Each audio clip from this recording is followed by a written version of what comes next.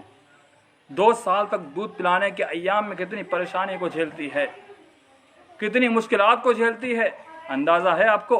اسے اللہ نے تذکرہ کیا، انشکر لی وَلِوَالِدَيْكَ. اللہ نے کہا اس کے بعد انشکر لی کہ میرا شکریہ ادا کرو، وَلِوَالِدَيْكَ اور اپنے والدین کا تشکر ادا کرو.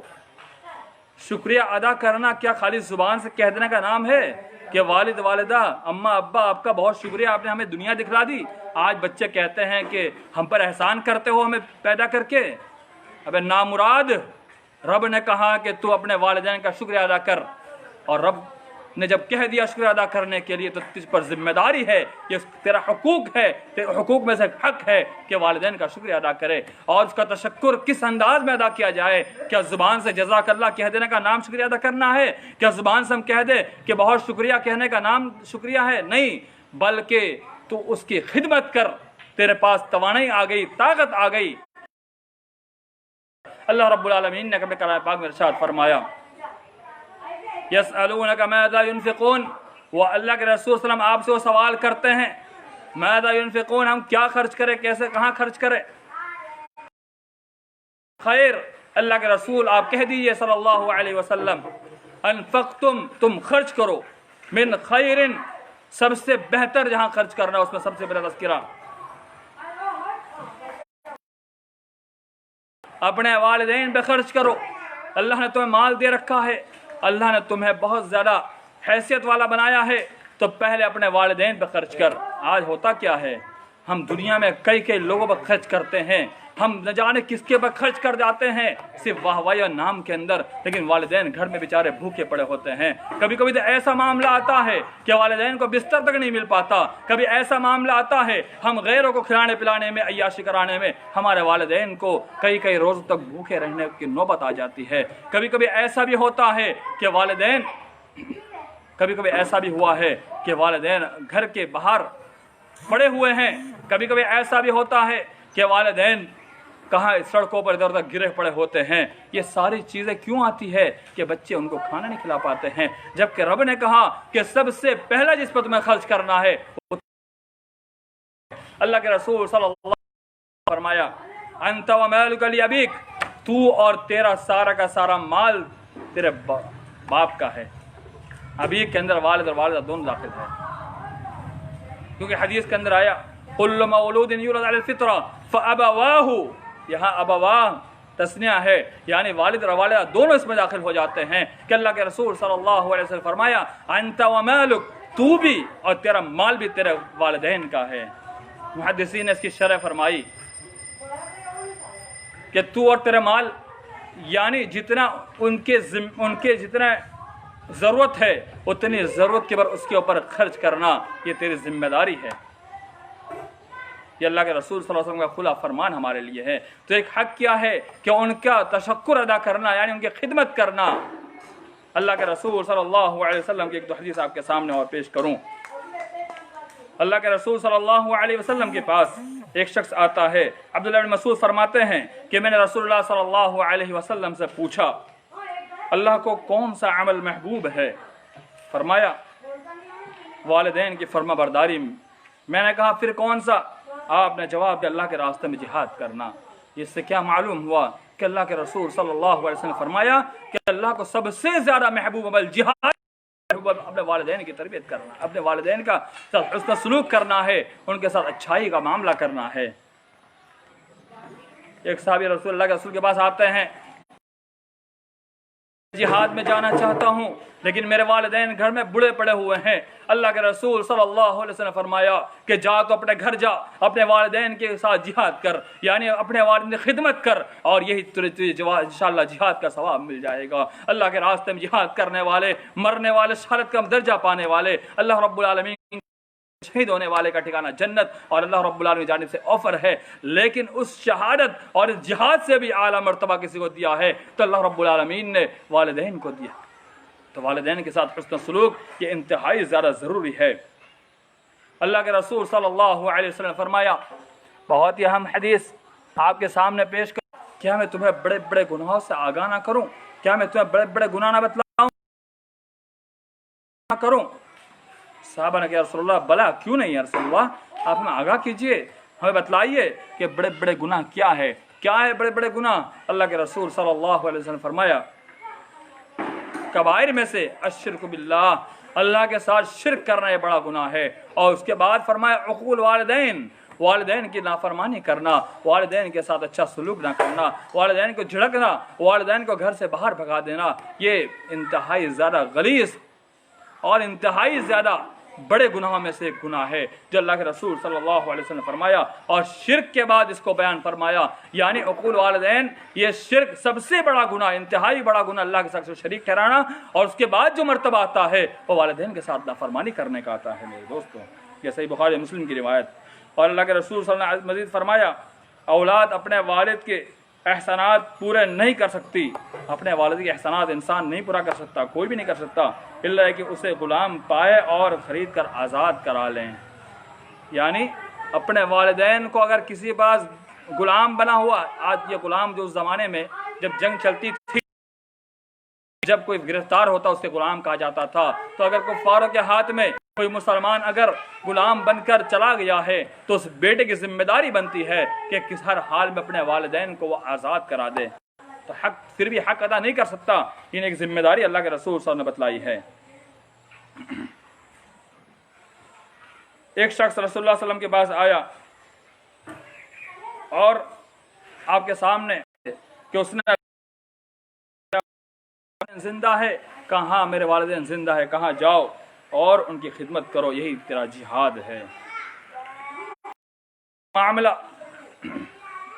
والدین کے حقوق کے تعلق سے ہیں۔ آئیے میں آپ کے سامنے ایک بات اور پیش کروں، کہ اسلام پر نہیں ہے، اگر وہ کافر ہے پھر بھی اللہ